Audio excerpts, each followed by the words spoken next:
in the message you sent to me, you said, I hate the extra burden and feel angry often that my mental health has to be such a big part of my life. And that's why I felt that shit so much. Um, it's one of those things where like you can't talk about it to people because they don't really understand. Yeah, like, I feel like unless you are someone who actually deals with, like, a mental illness or something, like, you just can't understand, like and not that I want anyone to understand. A lot of the times you're always hoping like you're hoping to be okay. When it comes to anxiety, when it comes to depression, when it comes to OCD, you're thinking like, man, I just want this shit to end already. I'm so over it.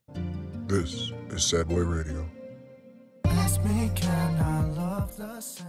What's going on, everybody? Welcome back to Sad Boy Radio. I'm your host, Matt, and man, today we got a special guest. It's our first episode after the 2-year anniversary, so I appreciate her being here today. Former teacher, now you're the intern A&R over at No More Heroes. Go ahead and introduce yourself. My name is Danielle Casel. I recently, I guess back in September, started working at No More Heroes. Like you said, I came from teaching, and so it is all very new to me, and I've been learning a lot, working with some really cool artists. I really appreciate you coming through today. I appreciate you, just being so, you got this warm energy to you, and the way that you reached out to me, I'm going to give you some praise right now because that was very important to me. You were one of the first people that reached out to me properly. Like you said, hey, I'm so and so. I have this artist I'm working with. I'd love to, set something up for them. A lot of people don't do that. A lot of people just hit you and they're like, let me get an interview. I appreciate that because, like, I actually do like the idea of, like, your show. Like, when I went and looked at it, when Laka had sent it to me, I was like, this is something, like, I could actually, like, get behind, and because mental health just is so important to me, so I think that's something that, like, I actually was interested in, so I was genuine when I reached out.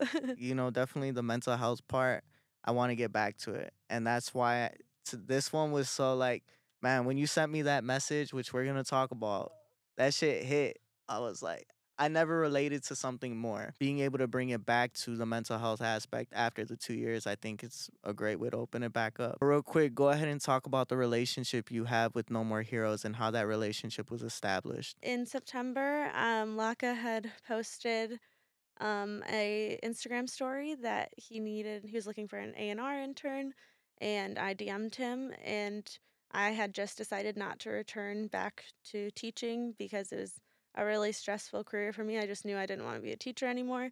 So it's kind of perfect timing, and I've been wanting to kind of be in the music industry. I love music. So I DM'd him, and I went through like a little application process where I chose some songs for an album. I gave him some upcoming artists, and then he was I was someone that he chose. So since then, I've just been literally learning everything from him. He just calls me daily and gives me information. I didn't know really a bunch about him at all, and he has so much experience, and yeah, he's a great person to learn from. I feel really lucky that I get to work with No More Heroes. I didn't even like know how big it was until I got into it and working with them. You realize like how accomplished they are. They're huge now, Oh right? my gosh, yeah. With Mello, you got Mello Bucks over there, Oh, OG no, Stevo, yeah. the DCG Bros. So you guys got a solid lineup right there. And Nari too. Nari, I forgot, right? My bad. We're gonna talk about him right now, but you know those specifically, those three names that shoot off the screen right now, right? They're just hot on Instagram, so it's definitely like you guys are on the come up for sure. But for you, right, switching careers, that's a huge thing to be doing. Most people are afraid of doing that. And for Yeah. you, you went to school for teaching. So now you're stuck in this place where it's like, damn, like, what am I doing with my life? You've been blessed to work with, a couple of these artists, Stevo, Nari, and Laka, right? Yeah. So real quick, I want you to touch on, things you've learned from them about the industry and things you've learned about yourself. We're gonna start one by one, right? So we're gonna start with Nari. Nari was the first one you came to me with, so I see you're very hands on with him. I've worked with him since like we started the rollout of like his upcoming project that's gonna drop, and so I've gotten to like I was part of the process of choosing like the number of songs and what the songs are and which ones would be the singles to be released, and that was all right at the start of when I really did not have a ton of music background. Like, I was learning as I was doing it.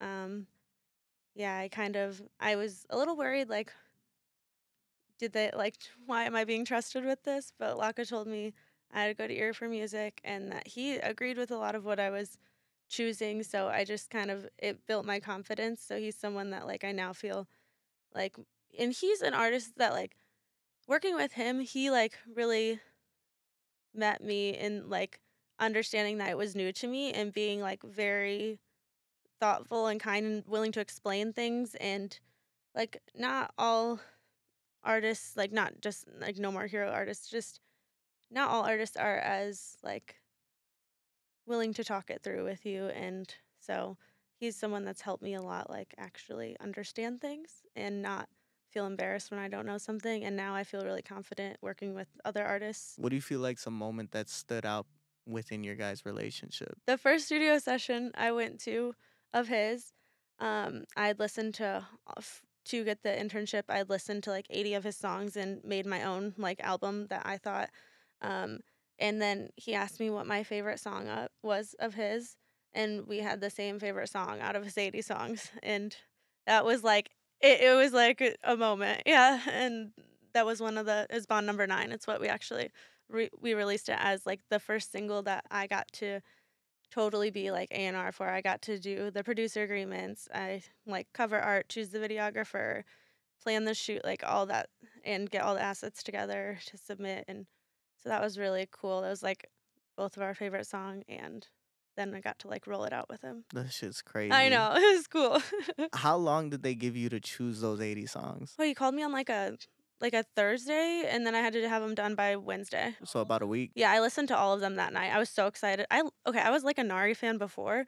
So when I got like he didn't tell me who it was. I got like the folder of unreleased, and I was like, "Oh my god, I have all these unreleased." And I listened to the first one. I'm like, "Oh my god, it's not like I knew it was Nari." And I love his music, so it was kind of cool. I just listened to them all that night and then listened to them again, made my first notes, and then I cut it down to 20, and then yeah. You did some real music industry work right there. And I didn't know how to do that. I was just like, yeah. I love the excitement I see because that's how I am when it comes to music. You know, just being able to chop it up with all these different artists and being able to like see them face to face. That shit excites me. And the funny thing is like nobody understands that. Nobody will ever understand like why I'm so excited to talk to somebody or damn, I just locked in this huge interview. It's gonna be huge. And people are like, all right, whatever. But to me, it's like the biggest thing of that week. And I this is like shit that doesn't matter, right? But for me, when I'm interviewing an artist,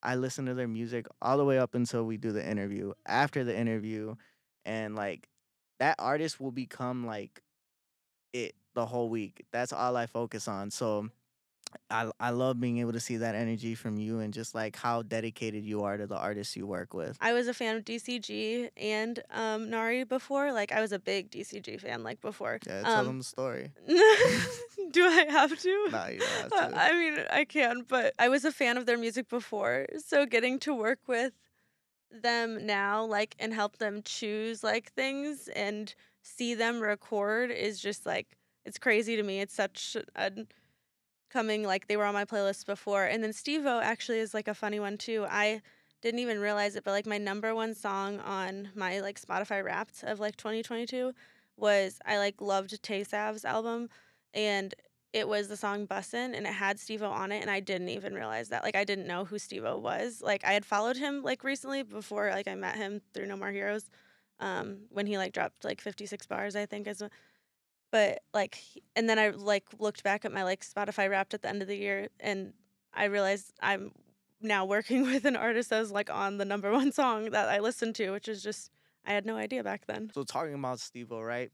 That's the next artist on this list of somebody who's helped you learn this industry and, you know, taught you something about yourself. What do you think that would be? He is someone who is extremely, like, driven and knows what he wants, and I think that he is really, like, given me some drive, like, he wants to do this. He has so many ideas and what he wants himself to be and how we're going to do something. And I just, his confidence is awesome. Like, I love being around that energy. Like, he literally will, like, finish a song. I mean, he's in his prime music making right now. Like, he literally is making the best music of his life.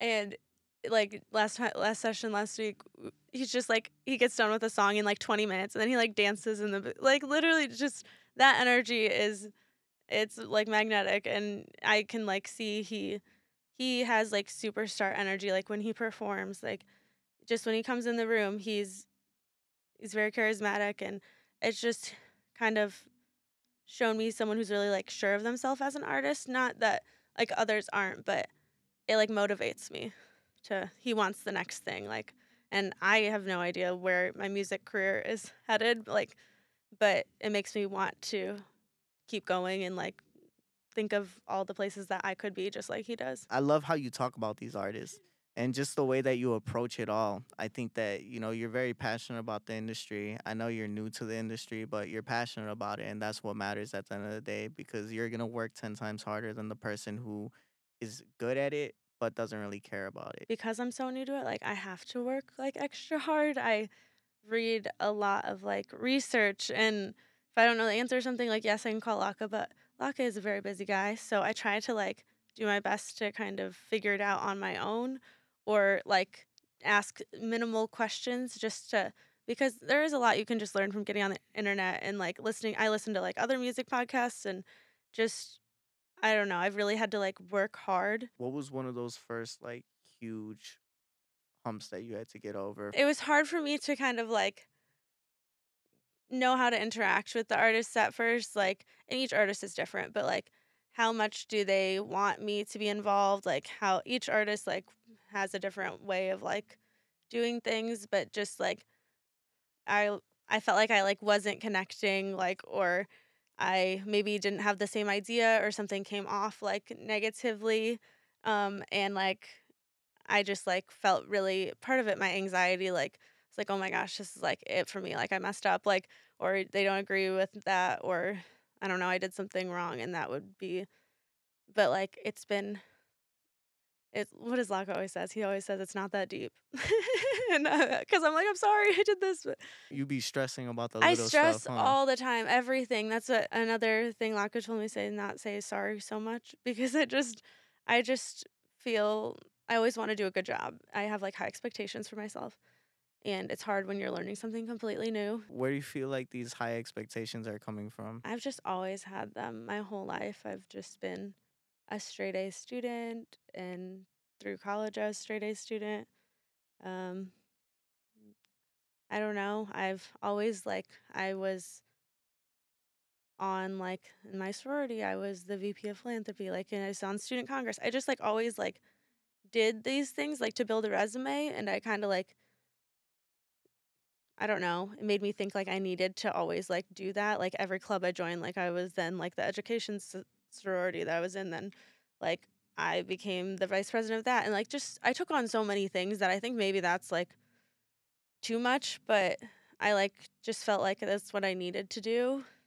I don't know why. Those resume boosters get Yeah, you. that's literally why it's because it's a resume booster, and that's like and then I've just, like, been stuck in that. That's what I did in high school. I did like 10 different clubs and a sport. Yeah, I did, like, engineering just because, like, I don't like engineering, like I literally just did it because I was like, all right, it's gonna look good when I apply to colleges, which ended up fucking me over anyways, because colleges don't give a fuck about anything except your SAT score. I mean, yeah, I mostly only got, like, scholarships for my grades, like, the clubs and stuff, that was, like it does seem really unnecessary now that you say it. But let's move forward, right? All right, the last person we got on this list, Laka. It seems like he's your go-to.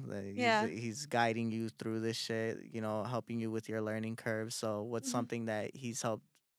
I can't even say something, but what are a couple things he's helped teach you about this industry? I can't make someone do something, like, as an art like, I want them to be the best they can be, and I have all these ideas, and I wanna do all these different things, but sometimes, like, I need to sit back and, like, let them like, sometimes I'm overwhelming, like, I have, like, "Here, this you're gonna on Monday, Tuesday, Wednesday, Thursday, Friday, this is what you're posting, and here are example captions," and, like, I'm just, like, over I You do all that shit?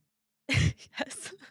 I literally you have no idea what I do. I do so many things, but they're, like a lot of them are unnecessary, it's just because I want to, like I want to be great at this. And I don't know, I'm looking to like just be really good at it because that's what I expect of myself. So yeah, I go above and beyond for like things I probably don't need to do. It seems like one of the biggest learning curves you had was trying to figure out like your role, trying to figure out how far you can go and, establishing that relationship with the artist. I wish I had like expectations, but like I don't know what they would even be now looking back. Like, because I was like, I need to know like what exactly, like, am I doing enough? Am I not doing?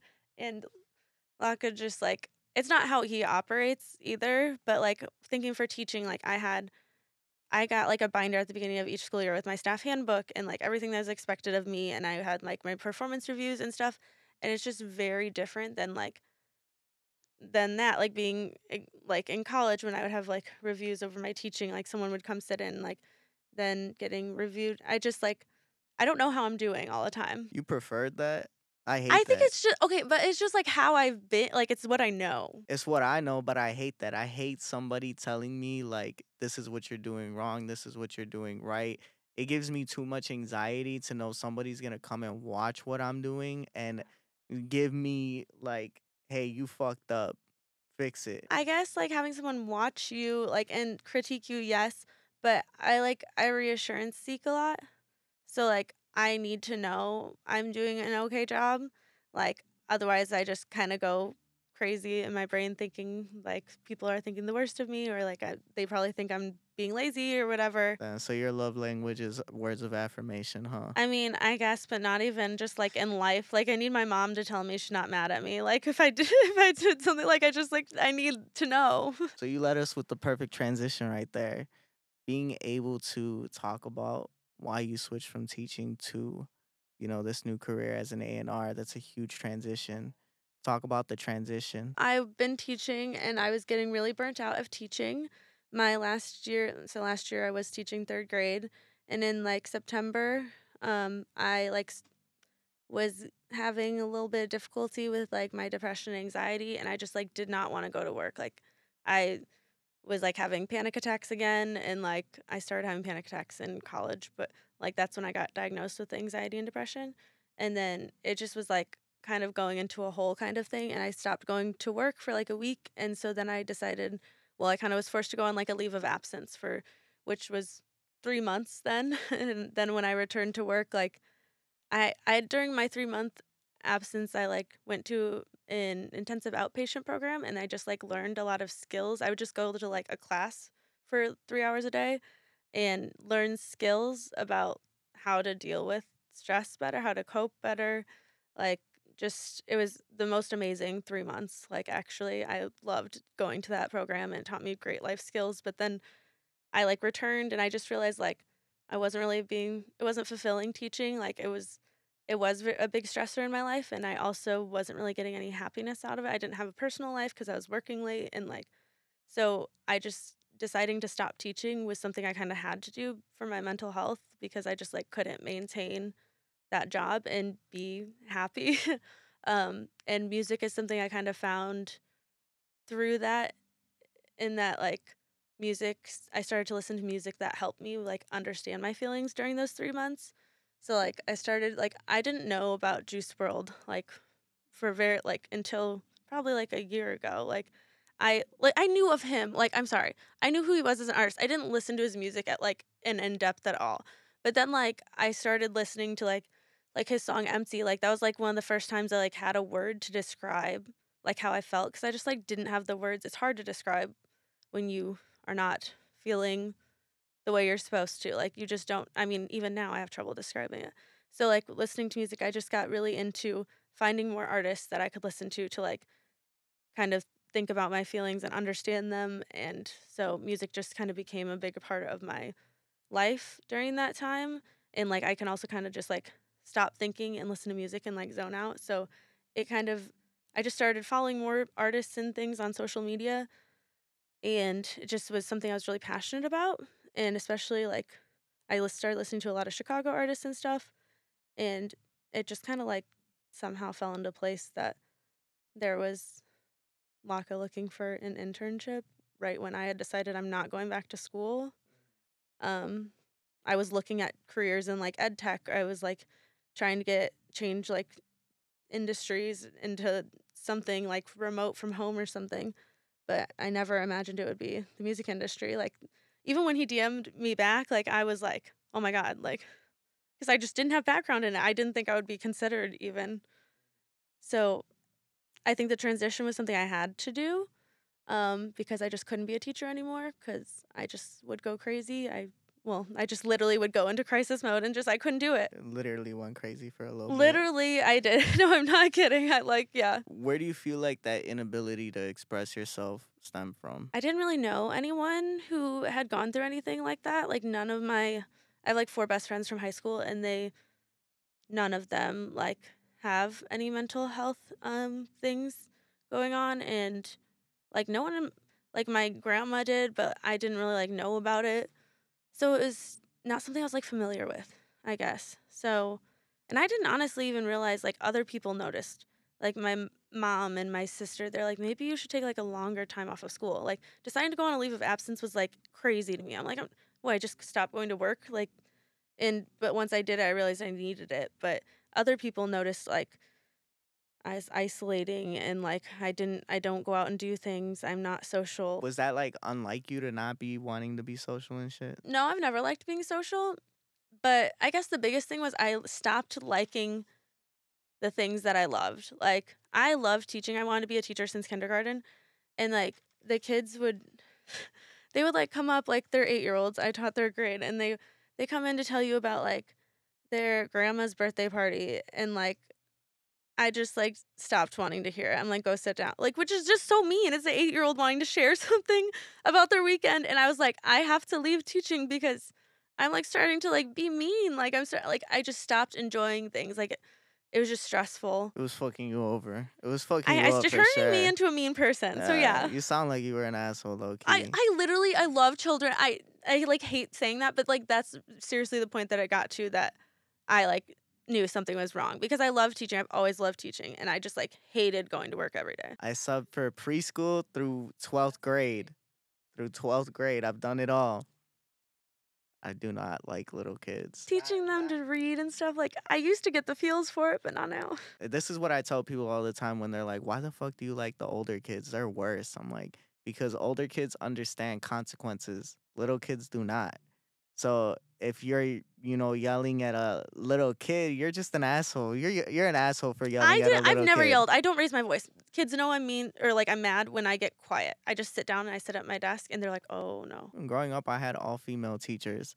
So when they did that, it kind of reminds you of your mom. Like when your mom's mad at you and she goes quiet, you're afraid that some bad shit's about to happen. I mean, it's like I like couldn't handle it. Like I got like overwhelmed. I just would sit down, just everyone get out your iPad and just like and it just has started happening so much. Like sometimes I started having panic attacks like at school, and I would have to have like I would go next door and be like to a teacher like, "Can you watch my kids for a second?" And like literally I had to go step out. Damn, that shit really did a number on you, huh? I say that was like the hardest thing, but I think it was really just like life in general. Like I don't know, something with like my depression and anxiety, and like now what I know, OCD.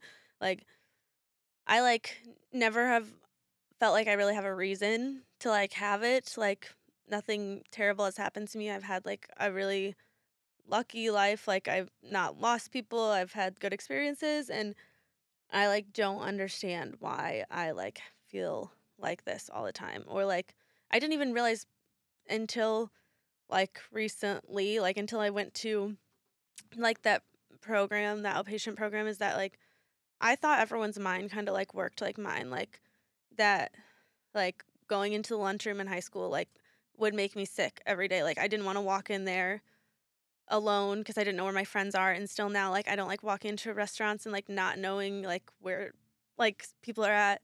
Just little things like that like start, I don't know, they get worse and worse as you like avoid them, and then just like you stop going out of your house. Like I would rather like if I'm like late to something or like stressed about it, I would just rather literally not go. Like, is that why you didn't come to the Stevo interview? Like how I said, I've been having like some setbacks lately. I literally just like was having a bad day, and I just like literally needed to stay home. Yeah, that's why I didn't come, because I was just like overwhelmed, and it it was not something I could do, and I've learned to, like, I can take breaks sometimes, it's okay. Our last episode was literally take a break because I've been doing so much work when it comes to promoting, cutting episodes, fucking recording, writing, all that shit, right? And a lot of people don't realize the amount of time you put into it, the amount of effort that goes into it. So it really came down to the fact that like, hey, I'm I don't feel like editing this video today. I'm gonna take a break. We've been at it for a year straight.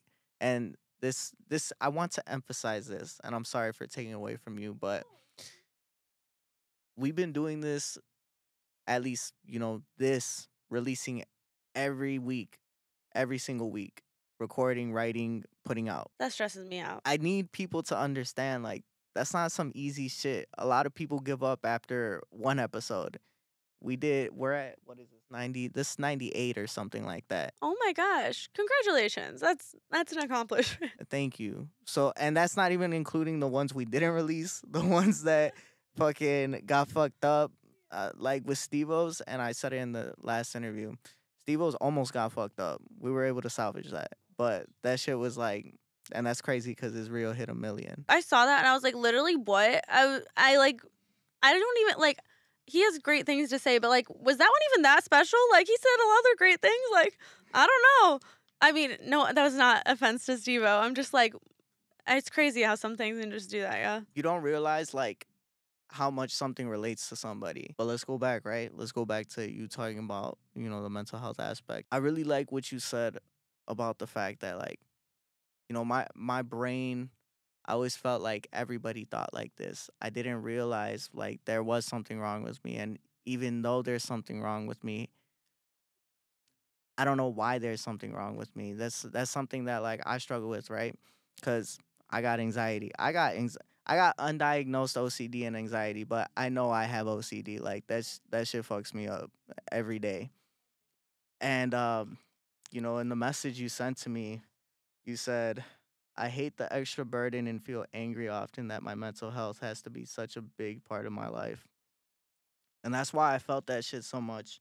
Um, it's one of those things where like you can't talk about it to people because they don't really understand. Yeah. Like, I feel like unless you are someone who actually deals with like a mental illness or something, like, you just can't understand. Like, and not that I want anyone to understand, but My bad, I don't mean to cut you off. And then when people try to understand you, it's like even more frustrating because it's like you can't understand. And even though you're trying to help me, like just let me get through what I'm going through right now. Because I promise you it's gonna be 10 times easier if you just let me do my little rituals and then move on, right?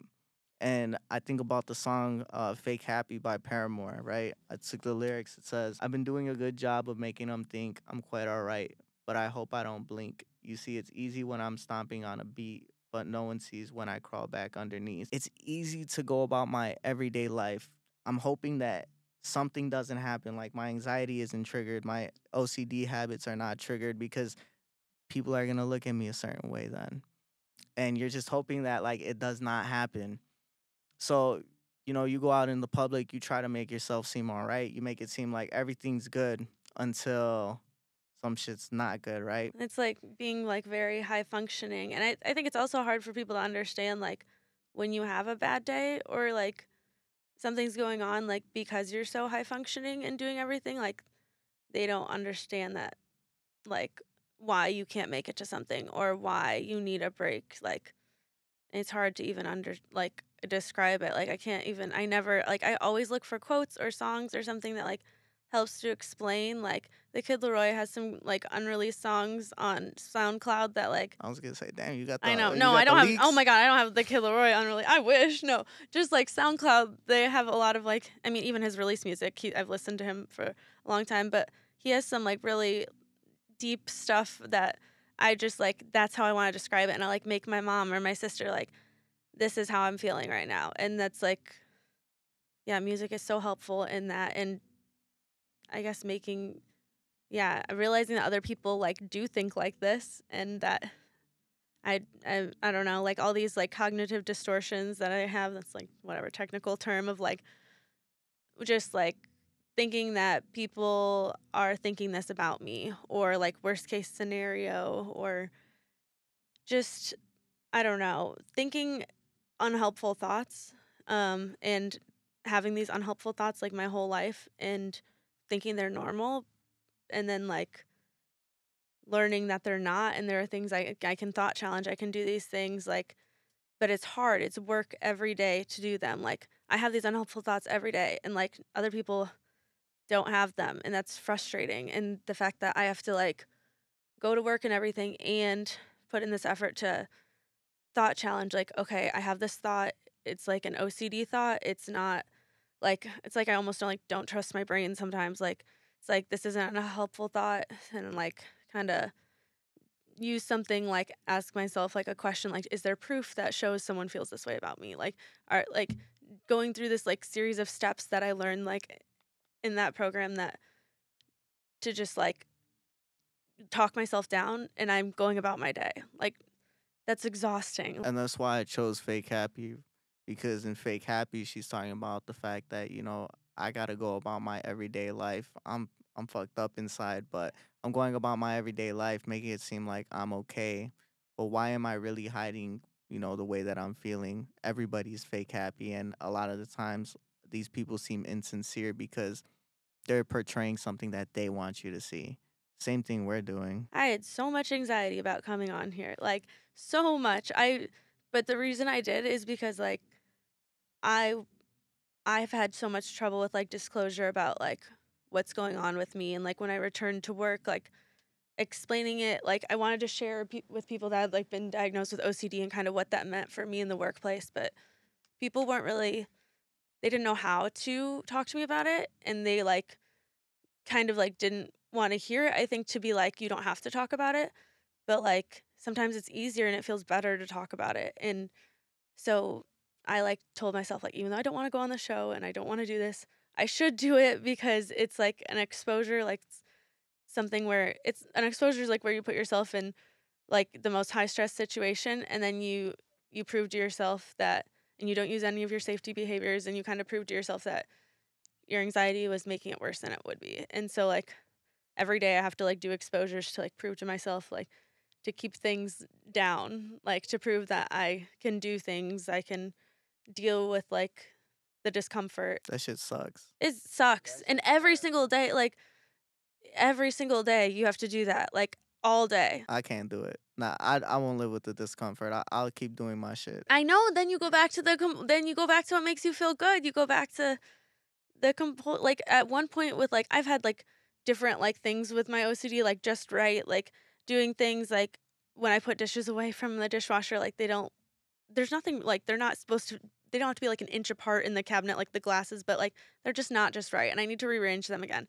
Things like that that I just like, it's so time consuming. Like my OCD started taking up like 3 to 4 hours of my day at least, of just like doing things that I didn't need to do, and trying to live like that. You can't live like yeah, like I would redo my like ponytail like 8 times, not like a certain number, but like it just didn't feel right to me. Last week, I was just going through it, and I kept having to do, certain actions multiple times. My parents make fun of me. Hey, they're assholes. My parents are They assholes don't because understand it. I have a dog, right? They're like, this dog fits into the family so well. My dog always takes his food and then goes in a circle around it. And they're like, look, he's just like you. He has to go around it 3 times. I'm like, you're a fucking asshole. But, I laugh about it because I'm like, you know what? That was kind of funny. I can't lie. I can't hold them. But, I was having such a bad day that I was going through it. And when I drink coffee, it gets worse. My anxiety skyrockets. I cannot function. There was literally a day I was supposed to be editing. I did not get shit done. That's what I have, like kind of like the OCD. I have like what they call like pure O, where like my I don't really have like compulsions where like I physically do something. It's more just like in my head. So like I'll think about something like over and over again, like a loop in my head. I don't know. But like you get stuck on it, and you can't do other things, and it's not like your choice, it feels like. How do you feel like your mental health struggles have impacted you personally? I have like great best friends from high school, and I'm still extremely close to them. But when I started having like mental health struggles in college, like I just didn't really like. I don't really. I'm not connected to any of my college friends really. Like I just didn't.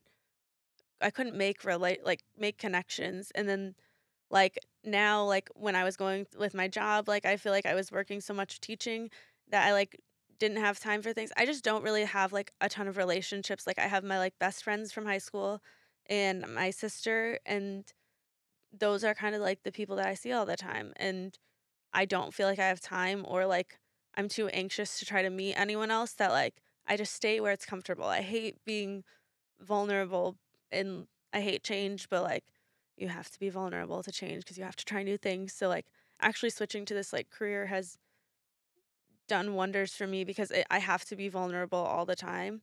I have to walk into new spaces with people I don't know and talk about things that I might not know, and that's just made me grow so much. There's like a metaphor. There's like something about like a crawfish, like where it has to like shed its shell to be able to and it's like vulnerable, it doesn't have a shell for a bit, and it's hiding, like it has to hide for safety or whatever.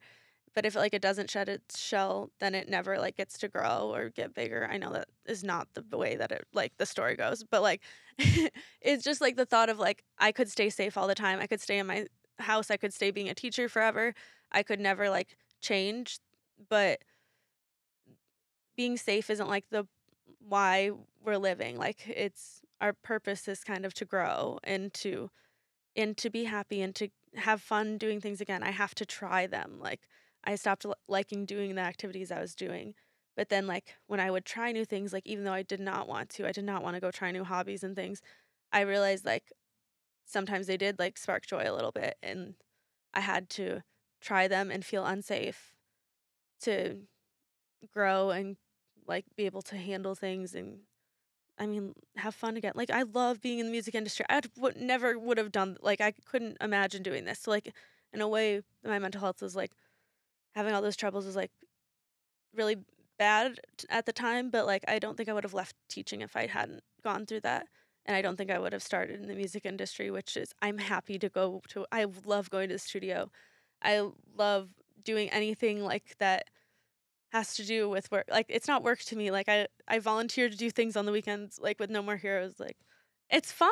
Like I get to do things I love, and yeah, I stopped feeling that way about teaching. So What is a major change you feel like you've seen between you now versus when you were teaching? I hated being social.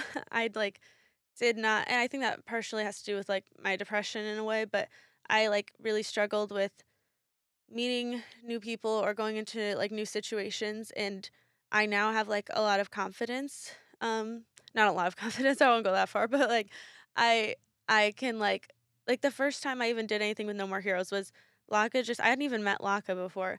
We had just been talking on the phone, and he like told me to go to Nari's session and to just I went there. I'd never met Nari. We'd like been on FaceTime, but then I had to go in and sit in on a session with like him and all of his friends. I met like Jacob, our engineer, and like that is so out of my realm of anything I would ever do. But like I love music and I was excited, so I tried it.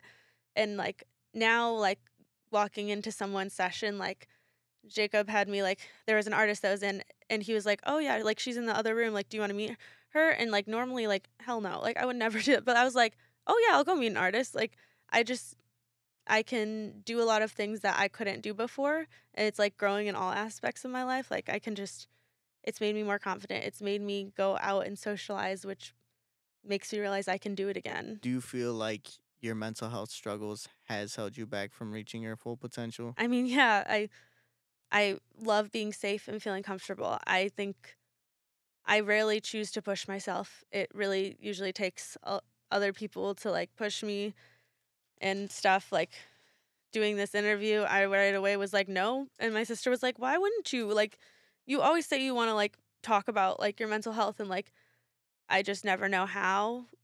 And like, this is perfect opportunity to do it. And then I had Laka and Brandon encourage me and They said go talk about your depression. yeah, go talk about your depression shit. Yeah. No, Brandon told me, he was like, other people might feel how you're feeling. And no, he said, not might. He said, other people do feel how you're feeling. You should go talk about it. And not a lot of people I feel like are willing to talk about it. So that's something that's important to me, especially when I went back to teaching, with my students, I did a lesson on they're 8-year-olds, but I wanted to explain where I was. So I was like, there's everyday feelings and then there's overwhelming feelings. And I explained what the two were. And I said, every day I was having overwhelming feelings. And talking to them about it and having them not just telling them I was away doing something else, telling them that I was going to classes every day, you go to class, and I was learning skills to deal with those overwhelming feelings. And then I was like, I'm gonna teach you some of the skills. And we did mindfulness and we would do breathing exercises and just things that I could teach them, that it's okay when you're stressed. When I had a calm down corner in my classroom, I tried to instill in them early that these things do happen and it's okay to talk about, because I feel like no one really wanted me to share it with them as much as I did, but I thought I think it's important. It should be talked about, and I didn't want to have to hide it because it just made me feel worse, about being gone for 3 months. They emailed me all the time, where are you? Oh, your students? Yeah, I wanted them to understand. I wanted to be honest with them, and disclosing that is really hard, but I want more people to be able to talk about it. Even for me, right? This is a mental health podcast. I don't mean to put it in quotes, but it's a mental health music podcast. And that's something I haven't shared in 2 years. You would think that would have come out by now, right? But I purposefully don't, because it's not something that's comfortable talking about. So, the fact that I was able to have you on and come through and talk about it, I appreciate it. It's definitely something that I'm glad I was able to talk about. Thank you for letting me talk about it and you sharing too. I appreciate that. For you, what advice would you give to some people who are going through these mental health struggles? It's not linear. There are going to be setbacks, but you will, even when you don't believe you will get through them, it will get better. One day you could feel your absolute worst, and that feeling isn't going to last forever. And even when you think you're getting back into a place you shouldn't be or something, yes, it is something that you might deal with the rest of your life, and that's something that's kind of hard to think about, but it's also something that you can live with and live with easily. You just it's just something that if you keep going, you're going to feel better. It's going to get better. A lot of the times you're always hoping, you're hoping to be okay. That's really what you're hoping for, and that's the title of the episode, hoping to be okay. And that's because, when it comes to anxiety, when it comes to depression, when it comes to OCD, you're thinking man, I just want this shit to end already. I'm so over it. And that's why, sometimes it gets so overwhelming to the point where man, I'm gonna go to sleep because I don't want to deal with this shit anymore today. So, take a shower, eat, go to bed, and that's it. And for me, that's how, that was kind of my coping mechanism always when it came to doing homework, and I just got too tired and I was like, man, fuck this shit. I'd put it away. I'd go lay down for 2 hours, wake back up. I always did my homework at 11 p.m. I started at 11 p.m., would not finish till 1, 2 a.m. That was my way of dealing with things because I didn't want to fucking deal with it. I was like, when everybody goes to sleep, I'll wake back up. I'll do what I need to do. Nobody's in my way. I can focus on what I need to do. I'm doing me. That's one of the biggest things, is resetting. When I get in a bad mood, when I have a bad day, it's hard to reset and get back on track. At the end of the day, I really love that we were able to have this conversation, and hopefully, it helps a lot of other people, because when it comes to me, I'm always honest with people. I'm like, man, I'm not doing good. I'm stressing. I'm tired. Leave me alone. And it, that's what you got to do. You can't be ashamed of the way you feel. You just got to accept it, and hopefully everybody else understands. I might have actually a better last piece of advice. Maybe how other people can deal with people who are having mental health struggles, how my sister who I live with, how she can like help me is sometimes just by listening. I'm not always looking for an answer. Um Being there, or sometimes doing tasks that seem hard for me, maybe just doing my laundry that week or like going getting food. Like sometimes you just need someone to be there and not to give you advice or tell you it's going to get better or like things like that. Sometimes you just need to listen or try to take something off your plate or really just listen to how you want help, because I think it feels like an extra burden sometimes on me when my family's all trying to help me in certain ways and I just don't want any of that help. Like just yeah, knowing how you can help and when it's okay to sit back. All right, guys. Well, thank you. I Thank you. appreciate you. That's going to be all today. Make sure you go ahead, like, comment, and subscribe. Thank you for watching Sad Boys For Real. Peace out. This is Sad Boy Radio.